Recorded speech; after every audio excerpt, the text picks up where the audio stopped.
नमस्कार दोस्तों, स्वागत है आप सबका अर्थशास्त्र की इस वीडियो क्लास में। आज का हमारा टॉपिक है मार्केट यानी बाजार एंड क्लासिफिकेशन ऑफ मार्केट, बाजार का वर्गीकरण। इस लेसन में हमने क्या पढ़ेंगे इस टॉपिक में कि बाजार किसे कहते हैं, उसका अर्थ क्या है और बाजार को किन किन आधारों पर अलग अलग बांटा गया है, ताकि हम अच्छे से इन बाजारों को समझ सकें। तो सबसे पहले हम बात करते हैं बाजार। बाजार होता क्या है? बाजार उस संपूर्ण क्षेत्र को कहते हैं जहां पर खरीदने वाला और बेचने वाला प्रत्यक्ष या अप्रत्यक्ष रूप में एक दूसरे के संपर्क में आता है, ठीक है, और वस्तुओं और सेवाओं का वो क्या करेगा, क्रय विक्रय करता है। जैसे हम बाजार में जाते हैं, ये तो आप सबको पता है कि हम बाजार में जाते हैं, जिसे मार्केट कहते हैं, वस्तु को खरीदते हैं और बेचते हैं, ठीक है। दुकानदार से हम खरीदते हैं और दुकानदार हमें बेचता है, तो ये खरीद बेचता है। अब बाजार में जो क्रेता और विक्रेता यानी कि खरीदने और बेचने वाले का एक दूसरे से प्रत्यक्ष संबंध होना जरूरी नहीं कि एक दूसरे का आमने सामने होना जरूरी है, क्योंकि आपको पता है आज नेटवर्किंग के टाइम में आज हम कंप्यूटर के द्वारा, मोबाइल के द्वारा अपने ऑनलाइन ऑर्डर प्लेस करते हैं और चीज़ हमारे पास आ जाती है, हम उसकी पेमेंट कर देते हैं, यानी कि खरीद बेच हो रही है। हम आपस में संपर्क में नहीं है, ना खरीदने वाले को पता कि कौन खरीद रहा है, बेचने वाले को नहीं पता कि कौन बेच रहा है, और खरीदने वाला को नहीं पता कि बेचने वाला कौन है। तो क्या है कि जो क्रेता और विक्रेता है वो एक दूसरे से क्या करके वहाँ पर वस्तुओं का आदान प्रदान होता है। तो इस प्रकार हम दूसरे शब्दों में क्या कह सकते हैं कि खरीद और बेच के बीच, खरीदार और बेचदार के बीच किसी साधन या उत्पादन के लेन देन का जो जाल है वो क्या कहलाता है, बाजार कहलाता है। तो ये तो होगी हमारे पास बाजार की डेफिनेशन। अब हमने करना है क्लासिफिकेशन ऑफ मार्केट, कि बाजार को हम किस भागों में बांट सकते हैं। हमने अपने आसान करने के लिए इसको 4 भागों में बांटा है। कौन कौन से आधार पर? Geographically, nature of function, time और कंपटीशन। अब हमारे पास आ जाता है सबसे पहले ज्योग्राफी। ज्योग्राफिकल क्या होता है? ज्योग्राफी का मतलब होता है भौगोलिक आधार पर, यानी कि जो हमारे जिस जगह पे हम रहते हैं उसके आधार पर इसको बांटा गया है। सबसे पहले है लोकल मार्केट, यानी कि स्थानीय बाजार। लोकल मार्केट में क्या है कि जो चीज़ें हम लोकल लेवल पर खरीदते और बेचते हैं। इस तरह के बाजार में क्या होता है, नाशवान, जो जल्दी पेरिशेबल गुड्स होते हैं जिसे हम नाशवान वस्तुएं कहते हैं, और जो भारी वस्तु होते हैं उनका खरीद बेच की जाती है। जैसे दूध है, दूध हम अपने लोकल एरिया से लेंगे, बाहर से आएगा तो दूध इतनी देर नहीं रहेगा। इसी तरह मांस, मछली है और भारी चीज़ें होती हैं, ये सब उसमें आती हैं लोकल मार्केट में। नेक्स्ट हमारे पास आ जाता है रीजनल मार्केट। रीजनल मार्केट क्या होती है? रीजनल मार्केट जो एक क्षेत्र के अंदर चलती है, एक क्षेत्र विशेष के अंदर इसका बिजनेस होता है। जैसे क्या है, आगे एग्जांपल से देखो तो यहाँ लिखा भी हुआ है राजस्थानी क्लोथ है। जो राजस्थानी पहनावा है, उसके जो कपड़े हैं वो ज़्यादातर कहाँ चलेंगे? राजस्थान में चलेंगे, और बाहर की जगह वो नहीं चलेंगे। कोई ले लेगा अलग बात है, लेकिन राजस्थान का जो कपड़ा है वो कहाँ चलेगा? राजस्थान। तो ये कौन सी होगी? Regional market. तीसरा आ जाता है थर्ड में, यानी जो है हमारे पास नेशनल मार्केट। नेशनल मार्केट होती है जो राष्ट्रीय स्तर पर, यानी कि जो पूरे देश के अंदर प्रचलित होती है। जब वस्तु का क्रय विक्रय पूरे देश के अंदर हो रहा होता है, एक जगह उत्पादन होती है और जगह बिकती है सारे देश में। जैसे हम आगरे का पेठा, बीकानेर की गुजिया, ये अपने नाम से बिकती है। तो ये क्या होगी, बनती तो एक कहीं पे है और लेकिन बिकती क्या है, सारे इंडिया में है। इसी प्रकार आ गई इंटरनेशनल मार्केट। इंटरनेशनल का क्या मतलब हो गया, जो देश विदेशों में भी जिनकी मार्केट होती है, आदान प्रदान होता है, उसे इंटरनेशनल मार्केट कहते हैं। जैसे गोल्ड और सिल्वर हो गया, ये व्हीट हो गया, राइस हो गया, ये सब क्या है, इंटरनेशनल मार्केट में आ जाते हैं। नेक्स्ट हमारे पास है, अब है on the basis of nature of function, यानी कि कार्य के आधार पर। कार्य के आधार पर हम बात करते हैं तो सबसे पहले आता है जनरल और मिक्स्ड मार्केट। जनरल मीन्स हो गया सामान्य। सामान्य मार्केट, जब हम बाजार में जाते हैं, उस बाजार में हमें कपड़े की दुकानें भी मिल जाएंगी, इलेक्ट्रॉनिक्स की भी मिल जाएगी, ठीक है, इलेक्ट्रॉनिक्स सब किताबों की दुकानें और हर तरह की दुकानें हमें मिल जाएगी। तो जहाँ उस बाजार में जहाँ हमें सारा कुछ मिल जाएगा वो होता है सामान्य मार्केट या मिक्स मार्केट। अब सेकंड आ जाता है स्पेसिफिक मार्केट, यानी कि विशिष्ट बाजार। विशिष्ट बाजार कौन सा होता है, जो स्पेशल उस बाजार में वही चीज़ मिलती है। जैसे आप सब्जी मंडी में जाते हो तो आपको सब्जी मिलेगी, कपड़ा बाजार में जाते हो तो कपड़ा मिलेगा। कई जगह हमारी बुक बाजार अलग होता है, ठीक है। इससे सराफा बाजार है जहाँ सुनियारी की दुकानें होंगी। तो ये सब कौन सी हो जाती है, स्पेसिफिक मार्केट का नाम दिया जाता है। नेक्स्ट हमारे पास है मार्केटिंग बाय सैम्पलिंग, जब सैंपल को दिखाकर, किसी नमूने को दिखाकर हम किसी वस्तु को बेचते हैं तो उसे बोलते हैं मार्केटिंग बाय सैम्पलिंग। जैसे हम इंटीरियर डेकोरेशन है, अपने घर की सजावट के लिए सामान होते हैं, वहाँ लगे होते हैं कि ये शो पीस है, तो जो आपको पसंद है वो आपको दिखा दिया जाता है, फिर आप उसको खरीदते हो, तो ये होगी मार्केटिंग बाय सैम्पलिंग। नेक्स्ट है मार्केटिंग बाय ग्रेड्स, ग्रेड के आधार पर। अब ग्रेड के आधार पर क्या चीज़ें, देखो दूध है, दूध हमें ग्रेड के हिसाब से, जो पैकेट वाला दूध आता है वो ग्रेड के हिसाब से होता है, ठीक है, ग्रेड बढ़ता जाएगा, ग्रेड के हिसाब से ये बिकेगा। इसी तरह हमारे पास क्या जाता है, सीमेंट है, राइस है, ये भी क्या, इनकी भी ग्रेडिंग होती है, तो इसे बोलते हैं मार्केटिंग बाय ग्रेड्स। अब नेक्स्ट हमारे पास है on the basis of time, ये बहुत इंपॉर्टेंट है, on the basis of time and competition, ये दो इकोनॉमिक्स के अंदर बहुत इंपॉर्टेंट भी, इनका बहुत महत्व है। और जब हम प्राइस डिटर्मिनेशन करते हैं तो ये चीज़ें हमें इफेक्ट प्राइस को प्रभावित करती हैं। तो सबसे पहले है हमारे पास वेरी शॉर्ट पीरियड मार्केट, यानी कि जब हमारे पास समय बहुत थोड़ा होता है उसके अंतर्गत, तो इसमें क्या होगा, जिसके अंदर कौन सा समय होगा, जब हमारे पास समय बहुत कम है। जब समय कम है तो क्या है, हम मांग के अकॉर्डिंग वस्तु की पूर्ति को बढ़ा नहीं सकते, जितनी मेरे पास है उतनी। आपको अगर आज 5 किलो चीनी चाहिए, एग्जाम्पल ले रहे हैं, 5 किलो चीनी, एक दुकानदार कहता है कि आप जिस एरिया में रहते हो वहाँ 5 किलो ही है, उसके पास वो कहता है या मेरे पास 10 किलो है और आपको 15 किलो चाहिए, वो आपको कितना दे सकता है, 10 किलो दे सकता है, इससे ज़्यादा वो नहीं दे सकता। तो इसके अंदर हम क्या है, जो पूर्ति है पूर्णतः बेलोचदार होती है। यहाँ गलती से मिस्टेक हो गई है, इसको आप सेट कर लेना, ये यहाँ पे क्या पूर्णतः बेलोचदार है, पूर्णतः यहाँ पे बे आगे लग जाएगा, तो ये क्या हो जाएगी, बेलोचदार हो जाएगी। तो इस प्रकार इसमें क्या होगा, कीमत निर्धारण पर मांग का अधिक प्रभाव पड़ता है। अब आपका उसे पता है कि आपको ये चाहिए, तो क्या होगा, पूर्ति उतनी उसकी है नहीं, तो उसके ऊपर कीमत का प्रभाव पड़ता है। शिखर और नाशवान वस्तुओं का बाजार हमेशा क्या होता है, अति अल्पकालीन होता है, क्योंकि जो जल्दी चीज़ें ख़त्म हो जाएंगी, भी खराब होने वाली होती हैं, तो वो क्या होती हैं, वेरी शॉर्ट पीरियड मार्केट में आती है।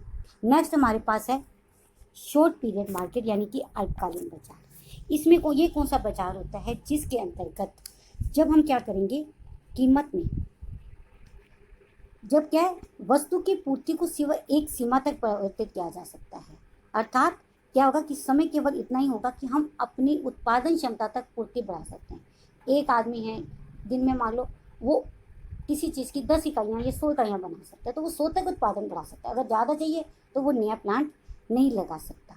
तो ये होती है शॉर्ट पीरियड।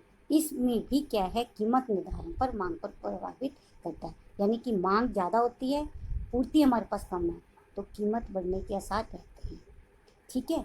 अब तीसरा नेक्स्ट आ जाता है हमारे पास long period market. Long period में क्या होता है, जब हमारे पास समय की अवधि अधिक है, हम आवश्यकता के अनुसार, हमें पता है कि आने वाले समय में डिमांड बढ़ेगी, तो हम क्या अपने प्लांट के अंदर चेंजेस कर सकते हैं, हम नई मशीनरी लगा सकते हैं। तो इससे क्या होगा, इसमें जो होगा, कीमत निर्धारण में पूर्ति पक्ष अधिक प्रभावित होगा, क्योंकि मुझे पता है, अगर मैं एक उत्पादक हूँ, मुझे पता है आने वाले समय में गर्मी का सीज़न आ रहा है, या इस चीज़ की मांग बढ़ेगी, गर्मी में आइसक्रीम की मांग बढ़ेगी, तो वो क्या करेगा, उत्पादन, या कपड़ा, गर्मी सूती कपड़े की मांग बढ़ेगी, तो वो क्या करेगा, उत्पादन पहले ही बढ़ा देगा। तो अब जब सब उत्पादन बढ़ाएंगे तो क्या होगा, पूर्ति बढ़ेगी, तो जब इस करके पूर्ति बढ़ेगी तो मांग, उसके बाद देखेंगे मांग कहाँ जाती है, तो उस वक्त पूर्ति हमें आराम से मिल जाएगी, ठीक है ना। तो इस करके कीमत पर पूर्ति पक्ष अधिक प्रभाव डालता है। अब आ गया very long period market. Very long period market में क्या होता है कि जब हमारे पास समय बहुत अधिक है और हर चीज़ का समायोजन हो सकता है, तो वहाँ इसमें क्या होगा, मांग और पूर्ति दोनों ही क्या कहते हैं, पूर्ण समन्वय संभव है, यानी कि दोनों में तालमेल बिठाया जा सकता है। अगर मांग बढ़ती है तो पूर्ति बढ़ा दी जाती है, पूर्ति बढ़ जाती है तो मांग, उसके अकॉर्डिंग इन दोनों में, यानी कि जिससे इनका बिठा दिया जाता है कि दोनों का संतुलन बन जाए। अब हमारे पास नेक्स्ट आ जाता है on the basis of competition. अब कंपटीशन होता है प्रतिस्पर्धा के आधार पर जो बाजार है वो कितना है। इसके अंदर हम पढ़ेंगे, सबसे पहले आता है परफेक्ट कंपटीशन, जिसे हम बोलते हैं पूर्ण प्रतिस्पर्धा। ये कौन सी अवस्था है, यह वह बाजार की स्थिति होती है जिसमें क्रेता और विक्रेता, यानी खरीदने और बेचने वालों की संख्या असीमित होती है, बहुत अधिक होती है। बाजार मूल्य क्या होता है, समान पाए जाते हैं।